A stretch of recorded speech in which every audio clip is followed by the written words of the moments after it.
Bismillahirrahmanirrahim. Assalamualaikum warahmatullahi wabarakatuh.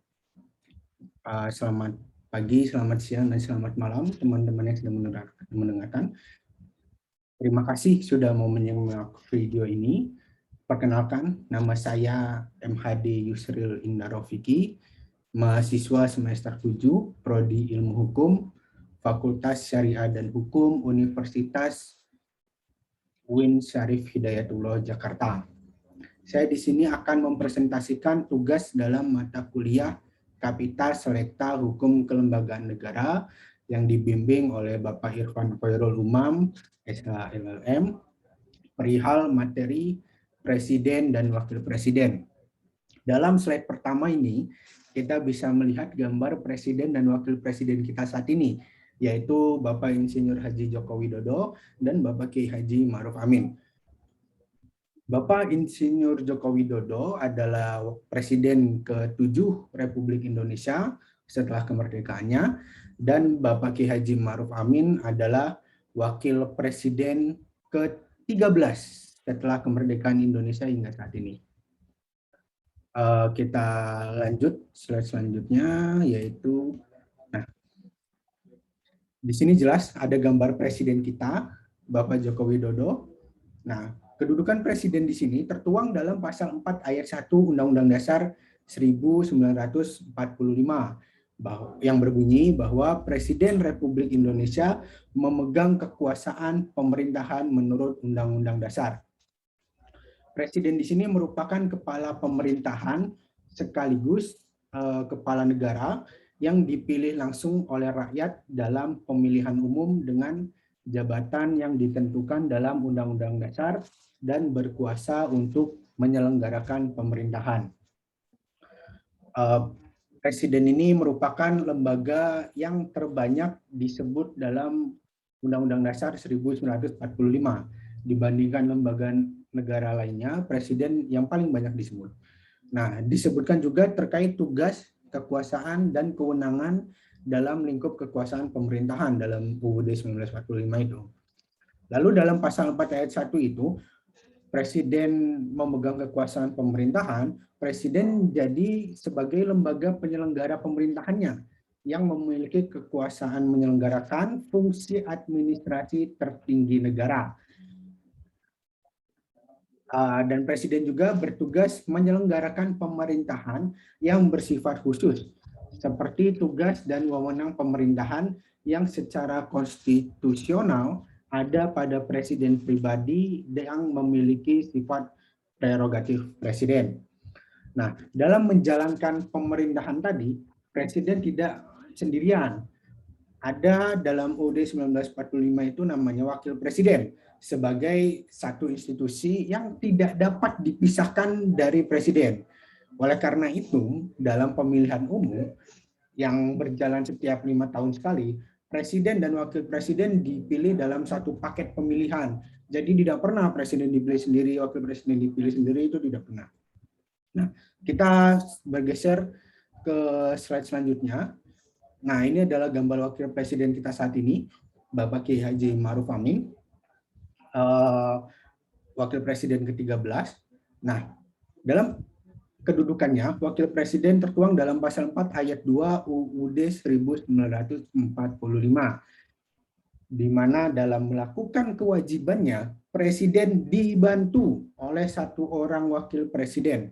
Jadi jelas, presiden dalam melakukan kewajibannya dibantu oleh satu orang wakil presiden. Nah, wakil presiden di sini membantu berarti bertugasnya mendampingi dan juga menggantikan presiden jika presiden meninggal, berhenti, dan diberhentikan. Nah, namun berbeda dengan presiden yang banyak disebut dalam UUD 1945, wakil presiden sangat sedikit disebut dan tidak memiliki atau tidak disebutkan kewenangannya yang jelas dalam UUD 1945 itu. Hanya disebutkan dalam pasal 4 ayat 2 itu tadi, kewenangan wakil presiden. Lalu konsep wakil presiden dalam membantu presidennya itu adalah kewenangan atribusi yang diberikan oleh UUD 1945. Berbeda dengan kewenangan menteri dalam membantu presiden. karena kedudukan wakil presiden di atas menteri sesuai dengan ketentuan pasal 6 dan 6A UUD 1945. Nah, selanjutnya kita masuk ke kekuasaan presiden di bidang pemerintahan sesuai pasal 4 ayat 1 tadi. Jadi pasal 4 ayat 1 menjelaskan bahwa presiden adalah berwenang dan berkuasa di bidang pemerintahan. Yang pertama yaitu kekuasaan presiden di bidang legislatif. Slide. Nah, dalam kekuasaan legislatif tertuang pertama dalam pasal 5 ayat 1 UUD 1945, yaitu presiden berhak mengajukan rancangan undang-undang kepada DPR.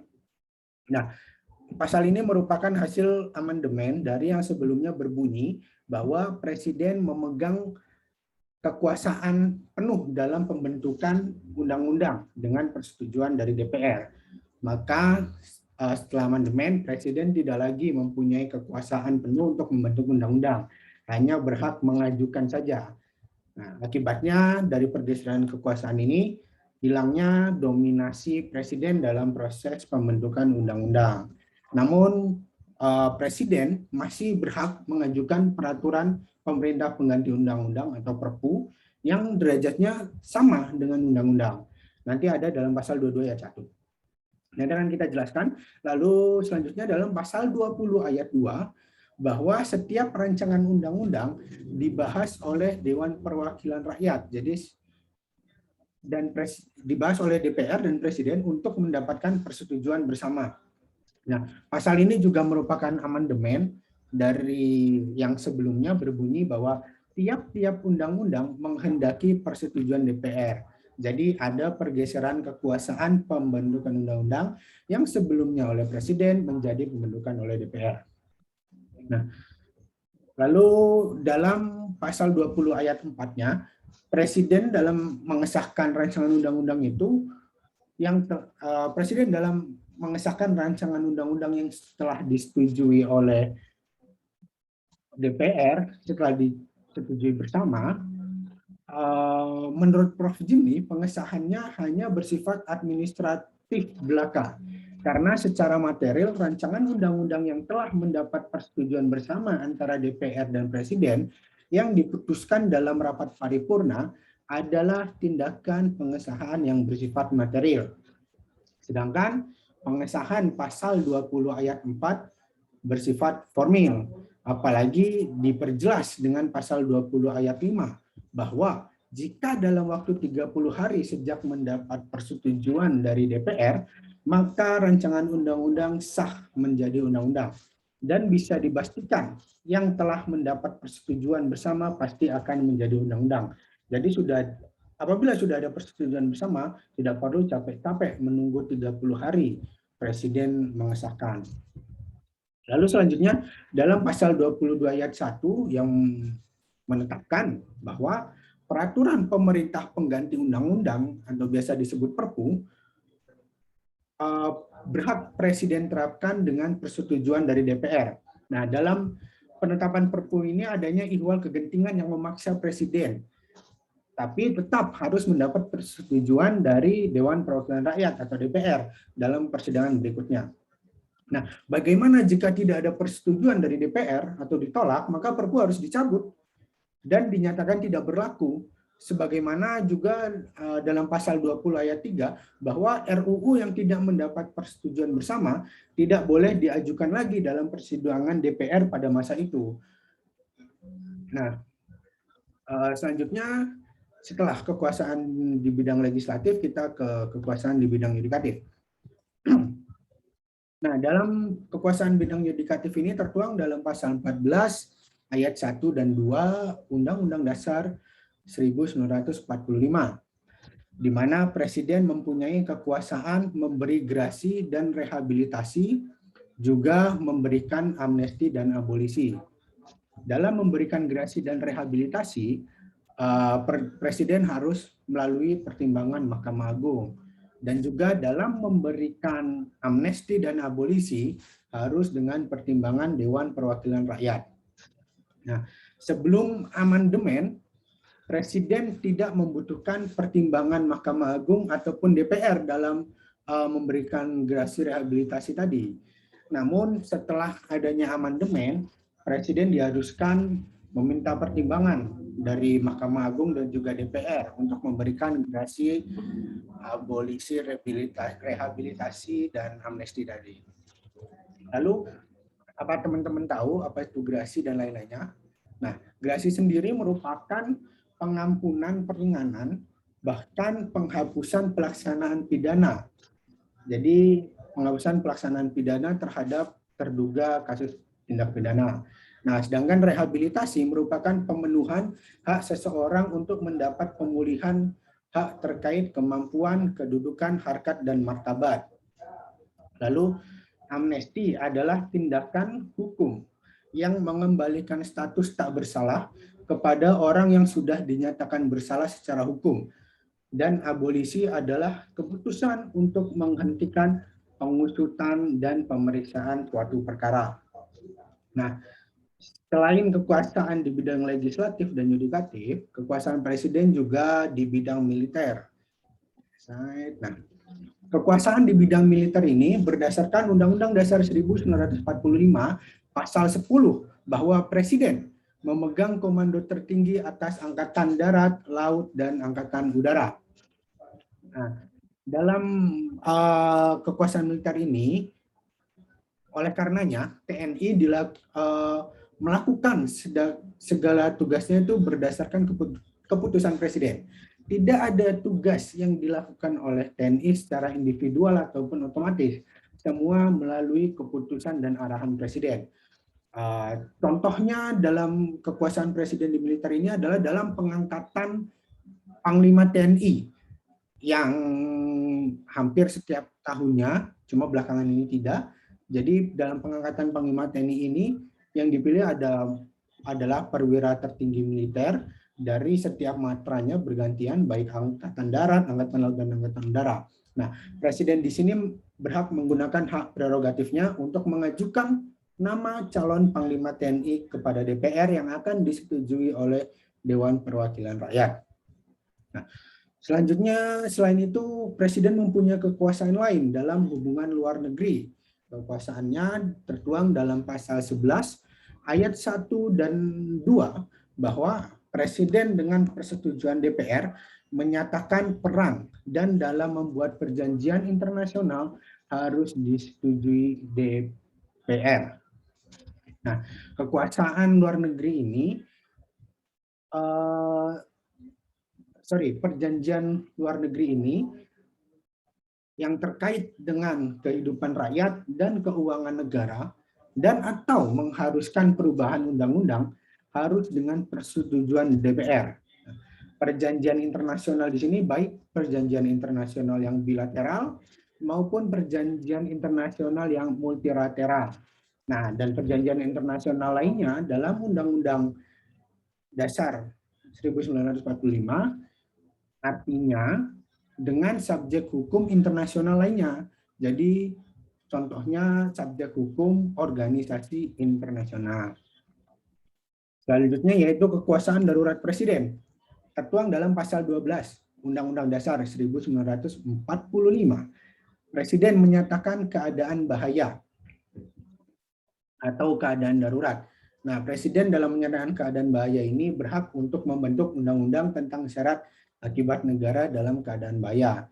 Undang-undangnya sudah dibentuk, lalu digantikan oleh Perpu nomor 23 tahun 1959 tentang pencabutan Undang-Undang nomor 74 tahun 1957, penetapan keadaan bahaya. Pasal 12 ini selain penetapan keadaan bahaya juga menjadi cikal bakal adanya hukum tata negara darurat, di mana kondisi pemerintahan dalam sebuah negara yang harus melakukan respon luar biasa dalam menyikapi ancaman yang dihadapi oleh negara tersebut. Seperti kemarin adanya ancaman virus yang sangat mengganggu berjalannya ekonomi dan pemerintahan di Indonesia, ataupun ancaman perang dan lain-lainnya. Nah, Menurut Jimli Asidki, hukum tata negara darurat itu adalah keadaan bahaya yang tiba-tiba mengancam ketertiban umum. Nah, virus tadi kan mengancam ketertiban umum kita, yang menuntut negara untuk bertindak dengan cara yang tidak lazim. Alhamdulillah kemarin negara masih bertindak dengan cara yang lazim. Lalu selain itu, kekuasaan presiden dalam mengangkat dan menetapkan pejabat tinggi negara. Slide. Nah, ada foto Bapak Jokowi dan Bapak Erick Thohir di sini, Menteri BUMN sekarang. Nah, kekuasaan mengangkat dan menetapkan pejabat tinggi negara ini diatur dalam pasal 13 ayat 1, ayat 2, ayat 3, dan pasal 17 ayat 2, yaitu Presiden berkuasa untuk mengangkat dan memberhentikan menteri, duta besar, dan konsultan.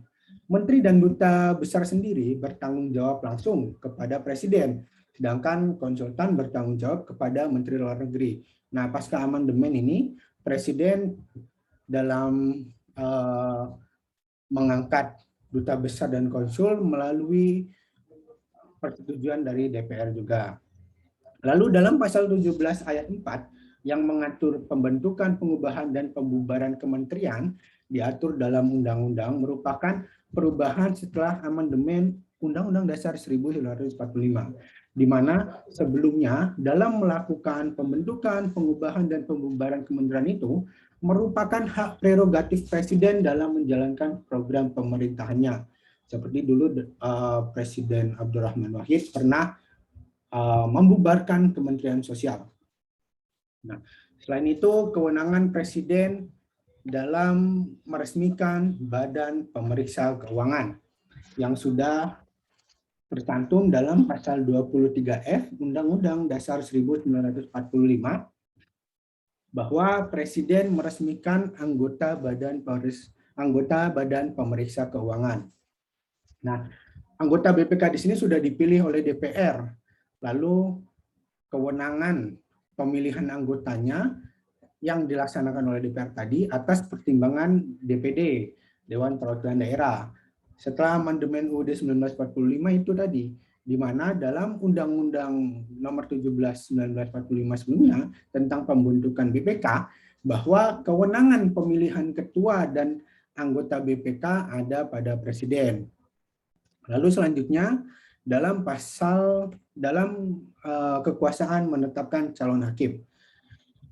Dalam pasal 24A ayat 3 menetapkan calon hakim agung yang diusulkan oleh Komisi Yudisial kepada DPR dan akan disetujui oleh DPR. Posisi DPR di sini hanya memberi persetujuan atau tidak setuju atas calon hakim agung yang diajukan oleh Komisi Yudisial. Dimaksudkan agar ada independensi hakim agung yang tidak dapat dipengaruhi kekuatan politik ataupun kekuasaan negara lainnya. Materi lainnya nanti akan dijelaskan oleh teman yang menjelaskan seputar Mahkamah Agung dan Mahkamah Konstitusi.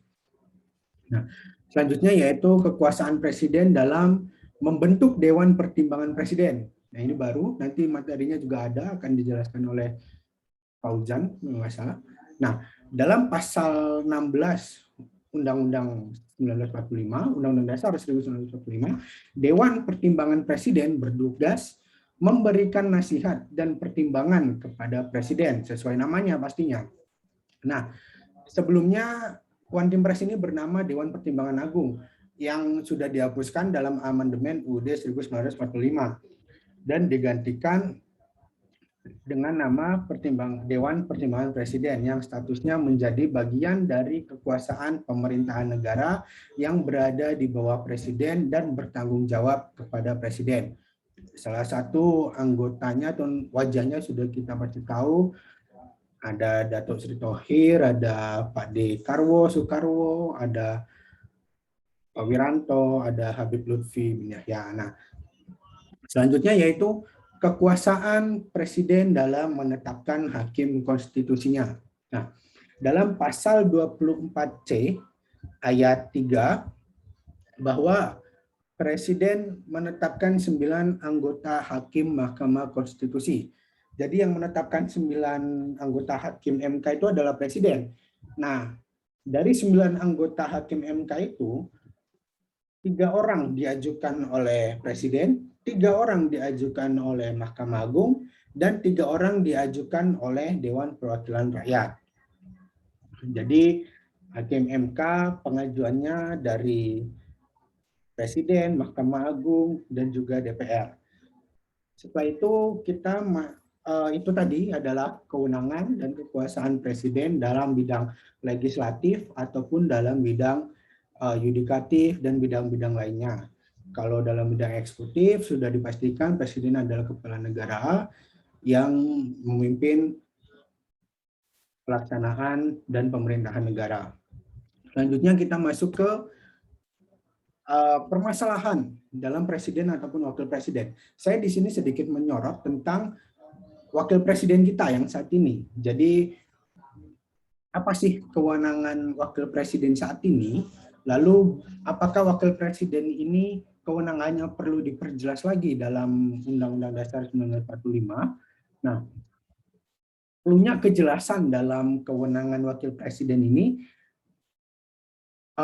menurut saya harus segera dilaksanakan, karena dalam UUD 1945 selain membantu presiden yang tertuang dalam UUD tadi, itu tugas dan wewenang wakil presiden sangat bergantung pada kebutuhan dan keinginan presiden. Juga tentunya bergantung pada kemampuan dan kemauan pribadi yang bersangkutan, yaitu wakil presiden, bukan dari aturan baku yang ada dan yang jelas. Jadi belum ada aturan baku yang jelas mengatur kewenangan wakil presiden. Dan apabila akan terjadi adanya amandemen, saya rasa wakil presiden ini perlu ditambahkan kewenangannya atau diperjelas lagi. Selanjutnya yaitu dalam pasal 20 ayat 2 bahwa pembahasan rancangan undang-undang Presiden membahas dan menyetujui bersama rancangan undang-undang tersebut. Namun pembahasan RUU itu tidak pernah dihadiri oleh Presiden. Sedangkan dalam undang-undangnya berbunyi bahwa Presiden mengesahkan secara bersama oleh DPR. Nah, kemungkinan besar Presiden tidak akan bisa hadir dalam rancangan undang-undang tersebut di tengah kesibukannya menjalankan tugas pemerintahan dan lain-lainnya. Di sisi lain, Presiden juga mempunyai wakil presiden yang bertugas membantu dan menteri yang juga bertugas membantu dalam berbagai urusan pemerintahan. Sehingga lebih efektif jika dalam UUD 1945 tadi, saat adanya amandemen, pasal 20 ayat 2 berbunyi setiap rancangan undang-undang dibahas oleh DPR dan atau pejabat terkait. Nah, pejabat terkait itu yaitu wakil presiden ataupun menteri, tidak harus presiden, karena percuma bahwa presiden akan sangat jarang hadir di situ. Lalu selanjutnya adalah jabatan presiden 3 periode. Nah, jabatan presiden 3 periode ini pertama dikeluarkan oleh Bapak Amin Rais dan jadi berita hangat di Indonesia. Secara konstitusional, jabatan presiden 3 periode ini melanggar konstitusi, terutama pasal 7 UUD 1945, bahwa jabatan presiden dan wakil presiden selama 5 tahun dan dapat dipilih kembali untuk 1 kali masa jabatan, bukan 2 kali masa jabatan ya. Nah, satu-satunya cara adalah dengan amandemen UUD 1945 pastinya, terutama pasal 7 menjadi 3 periode atau 2 kali masa jabatan.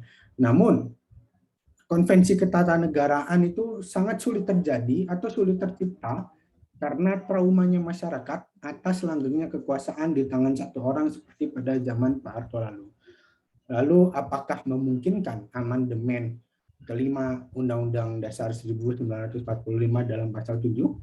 Dan jika terjadi, selain amandemen pasal 7, pasal apa lagi yang sekiranya harus segera diamandemen? Pasti pasal tentang kewenangan wakil presiden tadi. Nah, kalau menurut teman-teman, pasal apa lagi yang seharusnya segera diamandemen? Mari kita diskusikan di dalam kelas. Sekiranya cukup penjelasan dari saya. Untuk kurang dan lebihnya saya mohon maaf. Apabila ada suara-suara berisik yang masuk, saya mohon maaf. dan semoga kita mendapat ilmu yang bermanfaat dari mata kuliah kali ini. Terima kasih. Sekian dari saya. Wassalamualaikum warahmatullahi wabarakatuh.